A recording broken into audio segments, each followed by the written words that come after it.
বয়স যখন 7 হয়, বারবার যখন সালাতের কথা বলবেন, সাথে করে নিয়ে দাঁড়াবেন, জুমার দিন মসজিদে নিয়ে যাবেন, মাঝে মাঝে নামাজে নিয়ে যাবেন। 7, 8, 9 এই 3 বছরের ট্রেনিং, 10 বছর তো এমনি পাক্কা নামাজে হয়ে যাবে। তাকে বলবেন, হুজুর আমি তো পড়ি না, আমারই তো খবর নাই। ছেলেরা যে বলবো বাবা নামাজ কায়েম কর, এর আগে কিন্তু নিজের মুসল্লি হইতে হবে। নামাজের ব্যাপারে নো কনসিডারেশন, কোনো ছাড় নেই। সালাত আপনাকে পড়তেই হবে যে কোনো পরিস্থিতিতে।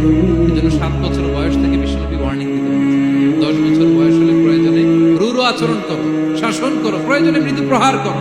অনেক ফ্যামিলি আছে নিজেও নামাজি, ছেলে মেয়েদেরকে নামাজের কথা বলে পড়ায়। যোহর পড়তে দেয়, আসর পড়তে দেয়, মাগরিব পড়তে দেয়, এশা পড়তে দেয়, ফজর পড়তে দেয় না। ফজর নিয়ে টেনশন নেই। কেন? আমার কলিজার টুকরা সন্তান ঘুমায়, হুজুর কাঁচা ঘুম কেমনে ভাগাই। যেই বাবা মারা মনে করে সকালে কিভাবে ডাকি, উঠতে চায় না হুজুর, কাঁচা ঘুম কষ্ট হয়ে যায়।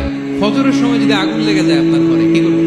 আরেকটু ঘুমা, কাঁচা ঘুম। দুনিয়ার আগুন থেকে রক্ষা করার জন্য যেমনি ডাকেন, উঠায় নিয়ে আসেন, জাহান্নামের কঠিন আগুন থেকে বাঁচানোর জন্য ফজরের সময় ডাকার দরকার আছে না নাই? দুনিয়ার আগুনের চেয়ে কমপক্ষে 70 গুণ বেশি তেজ। বিষ্ণু বলেন, নারুকুম তুকিদুন, যে আগুন দিয়ে কিচেনে রান্না করো, জাহান্নামের আগুন কিন্তু এই আগুন নয়। জাহান্নামের আগুন দুনিয়ার আগুনের চেয়ে কমপক্ষে 70 গুণ বেশি তেজ। তাহলে ফজরের সময় ডাকবেন তো ছেলে মেয়েকে, নিজেও পড়বেন, ছেলে মেয়েদেরকেও ডাকবেন। আকিমিস সালাহ।